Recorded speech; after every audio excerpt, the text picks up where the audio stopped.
Hey everyone, so today I just wanted to talk a little bit about how to clean your AFE Pro Dry S air filter. So I usually clean my filter once a quarter, or for me that's about once every 5,000 miles.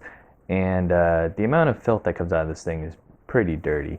And I find that it's actually pretty important to clean this submerged in a bucket of soapy water solution. Now, sometimes if I'm really lazy, I might try and just take my hose sprayer, spray it from the top down, because on this guy the airflow is from bottom up. So I'm trying to push all the dirt and stuff out of the bottom. And so I'll just, give it a good rinse and spray through all the pleats, and then I'll take my brush and I'll make sure I'll scrub between all the pleats on both the top and the bottom side. But the last time I decided to do that, I decided to also dunk it in a bucket of soapy water, and then while in that bucket of soapy water also scrub between all of the pleats. And I decided to let that water sit so that all the suds went away, so you can see the remaining contaminants that were left in, and this is what it looks like.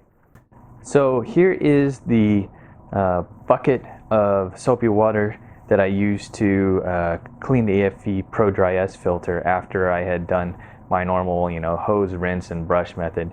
And look how much contamination is left over here in this settle. You can obviously see a lot of the larger black, say, dirt particles at the bottom, but you also see a lot of this like fine, almost like milky, powdery stuff that's not as heavy. And you can see actually like some of it's on the surface of the water, and there's also a nice little cloud of it, kind of at the 6 o'clock position in this frame. So there's quite a bit that you also get cleaned out of these filters by submerging in a soapy water solution and brushing in there. So I would definitely recommend taking the extra time and doing that instead of purely just rinsing.